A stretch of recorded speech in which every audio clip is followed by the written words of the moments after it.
In the theory class, I will explain the most technical parts of prenatal yoga.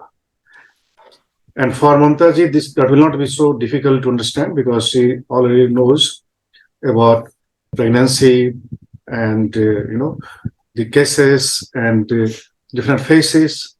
And you are already in third trimester, Mamtaji, right? Yeah. In third trimester. So if you practice prenatal yoga during the pregnancy, then this is good for mother and for babies, right? And just one of our trainees has concept. Her name is Aishwarya. She has already done 200 hours yoga teacher training course with us, and she has concept. And she was asking to me, so she will be starting prenatal yoga just from tomorrow at our offline in New Delhi.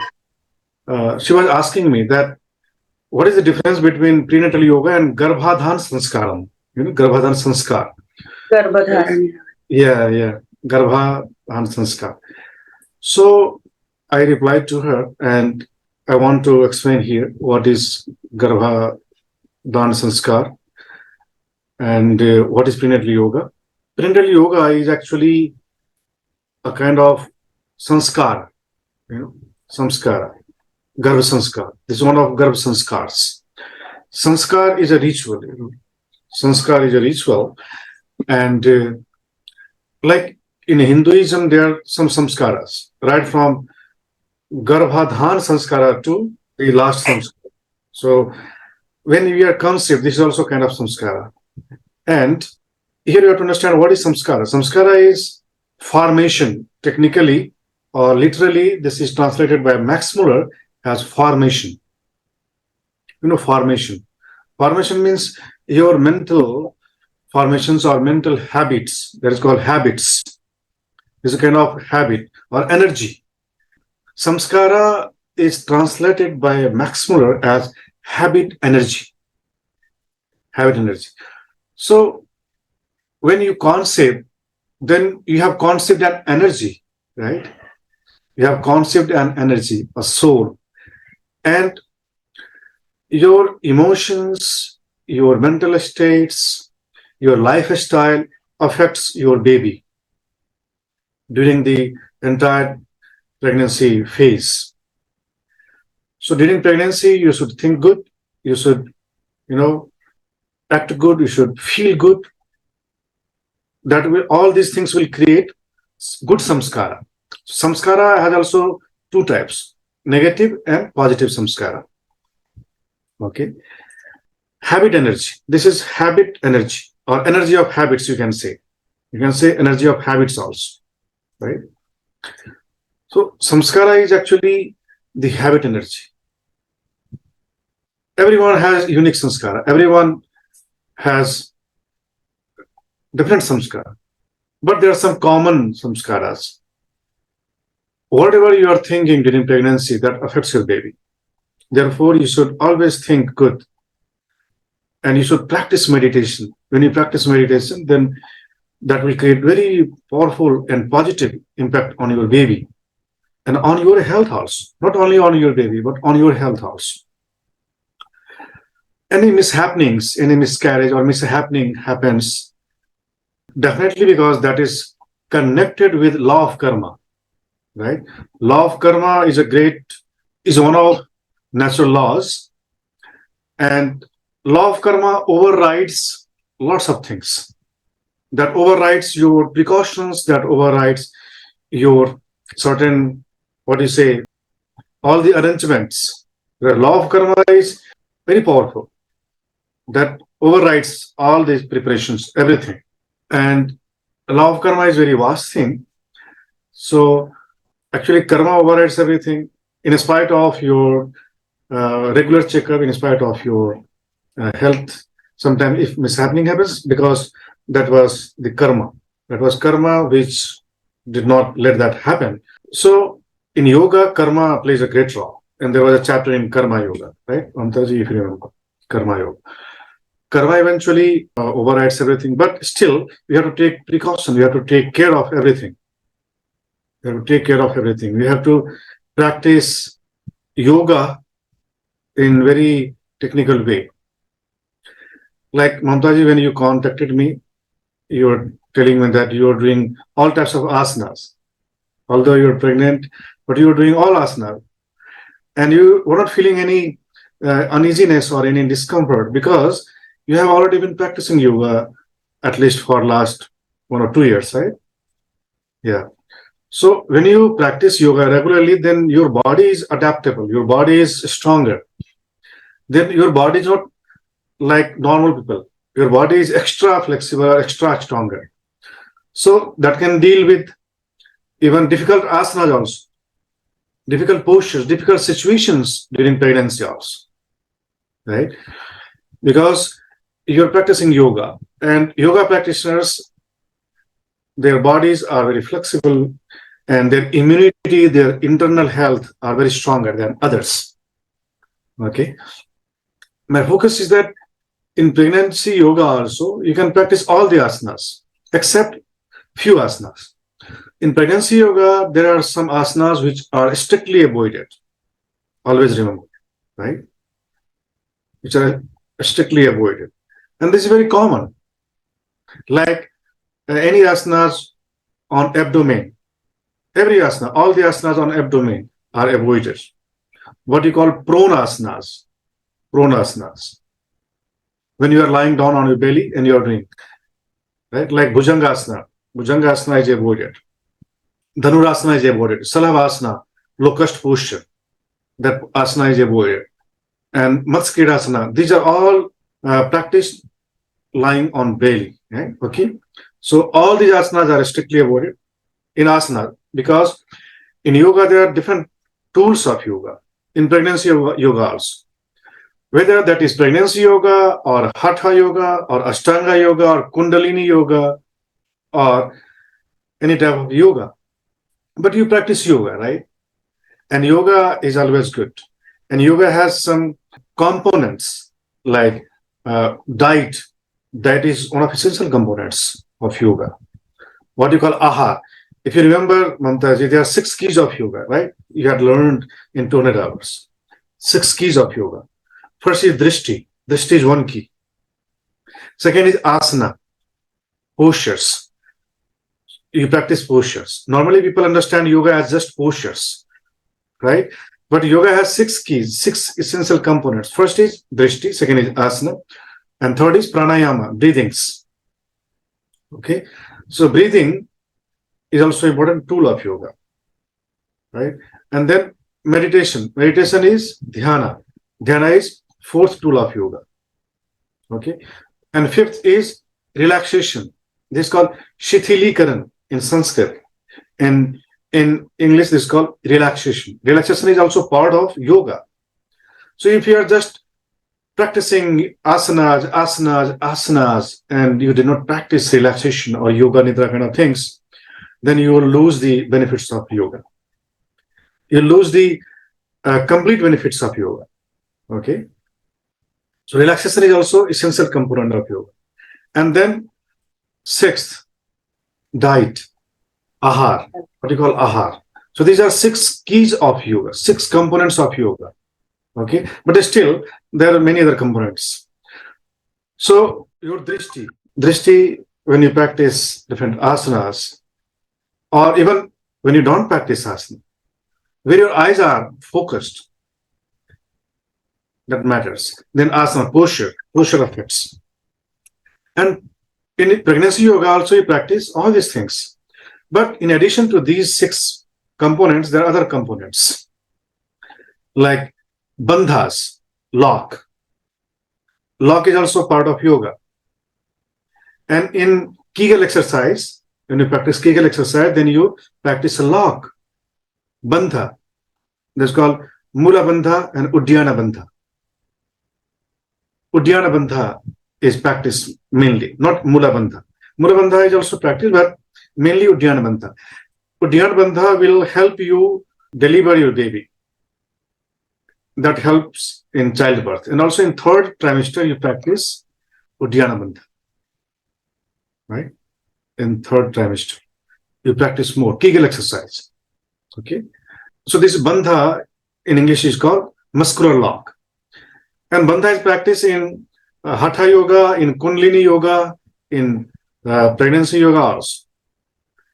And mudras. Mudras are also part of yoga. Different mudras. You know, we have learned 5 types of mudras. Diana. The movements you do with your hands.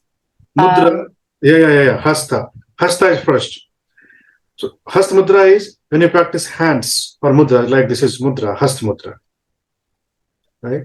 Like this is mudra, Hasta mudra. Like this is mudra. This is called all Hasta mudra. And second? I can't remember, but I think it was this kind of pelvic floor mudra. There was one, I can't remember the number. Yeah. Actually, this is not in sequence, but yeah, you're right. This is also part of mudra. This is called Adhar mudra. Yes, I can't remember the name in Sanskrit. You practice root lock or pelvic lock. So these are Adhar mudras. How you say it? Adhar mudras? Adhar, A-D-H-A-R. Adhar. Okay. This is second mudra. And third type of mudra? I don't remember the third one. I'm assuming it's the side, like the eye, like where you look at, but that's me. Oh yeah, you are reminded. You are wandering into that zone only. It's called Manas mudra, head mudra, head. When you use your head as a mudra, it's called Manas mudra. There are various mudras like Nasikagra mudra. When you look at the nose tip, this is Nasikagra mudra. Nose tip. Okay. Or when you look at the third eye, this is what Diana was talking, third eye, right here. So this is mudra. This is called Shambhavi mudra. Okay. So there is one category of mudra is called Manas mudra. Okay. So we have discussed 3 mudras. Okay. Hasta mudra, Adhar mudra, Manas mudra. And fourth mudra is, this is called Bandha mudra. Bandh, lock. So all locks are mudras actually. When you practice Jalandhar Bandh, like this is lock. This is a mudra. Okay. So this is fourth. And fifth mudra is called Kaya mudra. Kaya is your entire body. And posture, asanas are mudras actually. So every asana is mudra. But in Yogasana there is Viprit Karni mudra, if you remember. Do you remember, Mamtaji, Viprit Karni mudra? Yes. This is like shoulder stand. There's like shoulder stand. So this is a mudra. 5 mudra. So mudra is also a tool of pregnancy yoga. Right? Also a pregnancy yoga. Not only Hatha yoga, but pregnancy yoga also. So in that way, you have learned 6 plus 7 is Bandha, third is mudra. Okay. And then ninth component of yoga is mantra. Mantra is also component of yoga. So you should practice mantra also. Okay. So in pregnancy yoga also you practice the components of yoga. And mainly you practice diet. Obviously diet is very important. And then asana, pranayama, and meditation. There are 4 essential. And 5th, relaxation. You must practice relaxation in pregnancy yoga. Like I was noticing, Mamtaji, when you were doing yoga, then I was observing your classes. And also you have noticed that after doing certain asanas, your body was feeling a little, tired, or your body needed a pause. Your body needed a relaxation. This is important.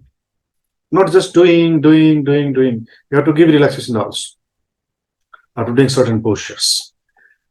And yoga nidra is relaxation part.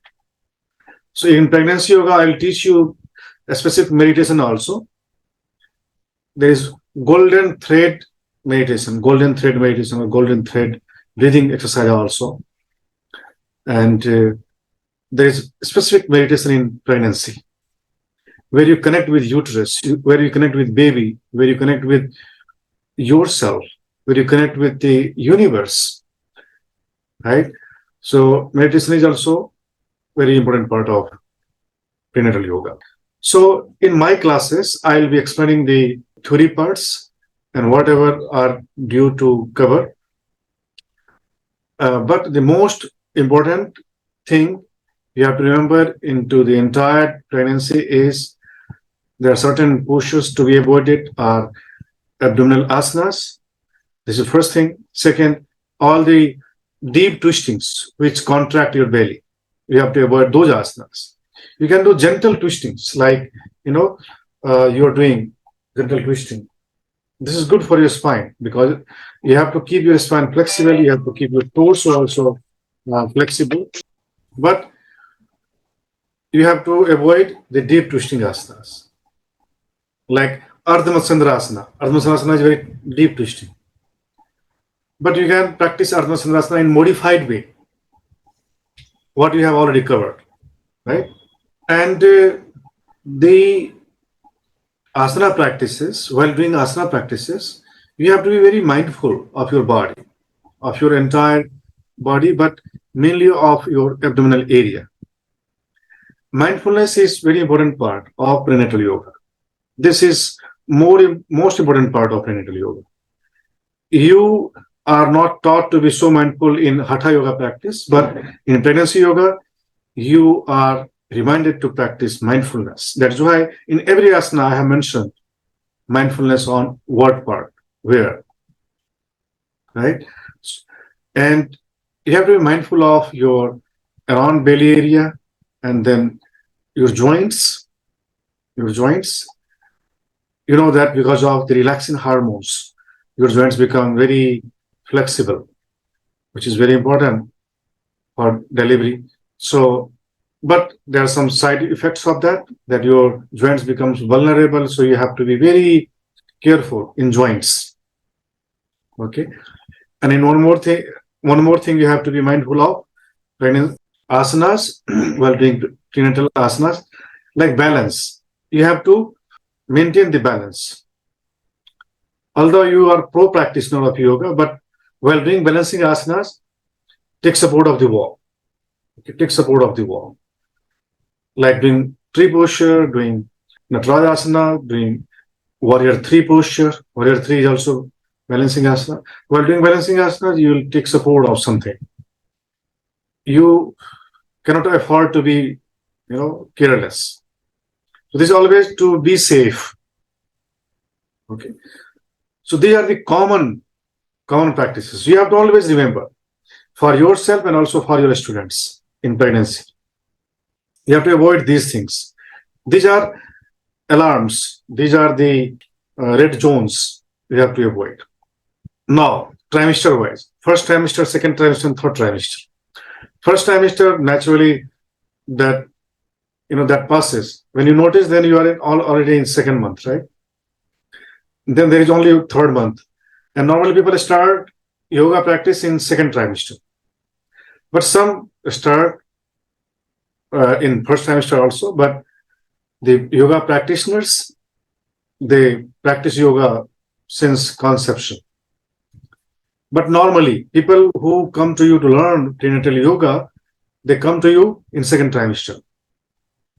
Only few come in the third month of first trimester. Okay. So second trimester has full range of practices. You can practice even headstand, you can practice all the asanas. Whatever you have learned in yoga training program, Mamtaji, and actually in prenatal yoga, we have given only limited asanas, right? But you have seen that there are different asanas, like headstand also. There are many asanas in prenatal yoga. So all those asanas you can practice in second trimester.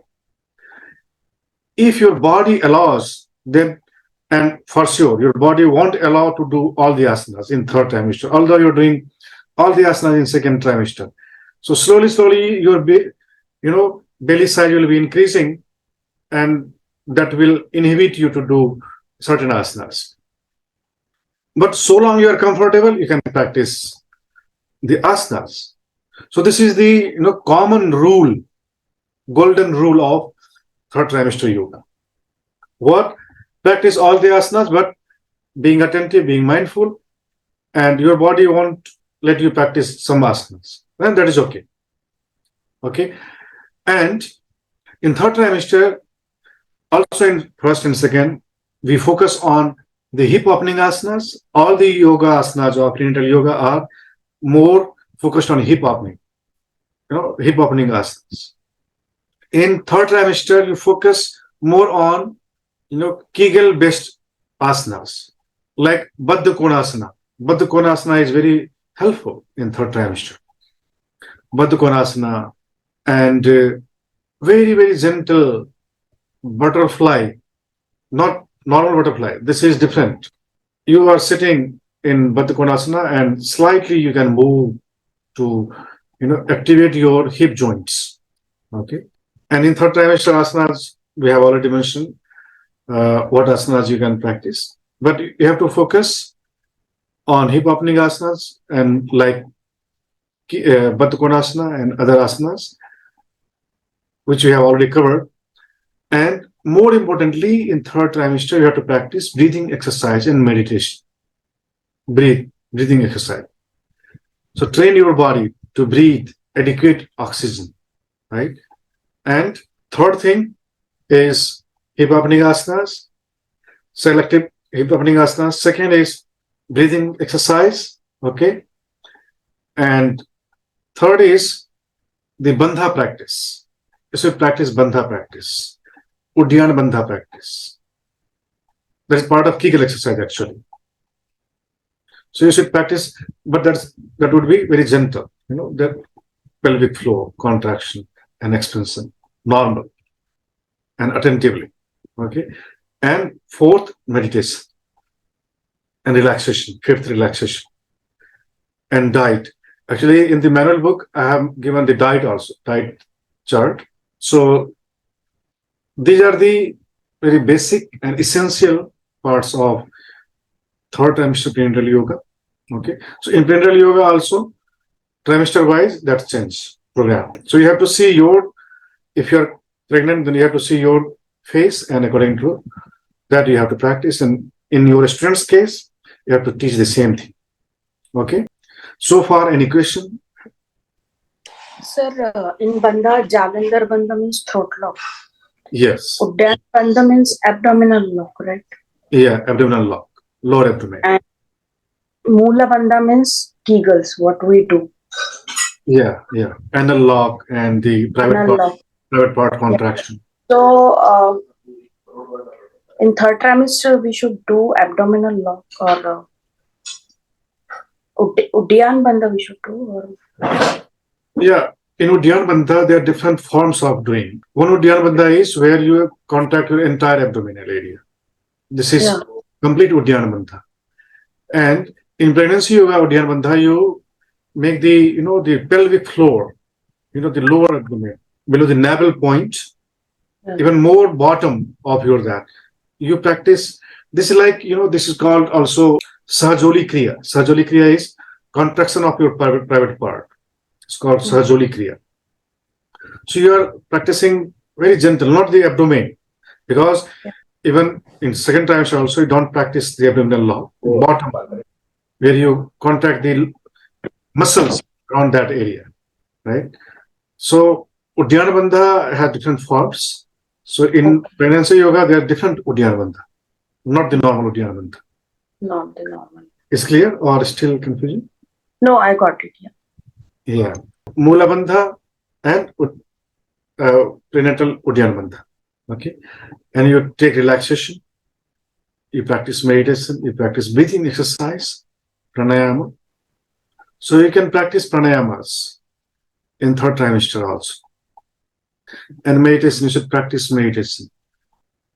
And normally pregnant ladies have lots of emotional issues in pregnancy, emotional instabilities and mood swings and irritations and short-temperedness. These are the things which can be overcome by breathing exercise and meditation.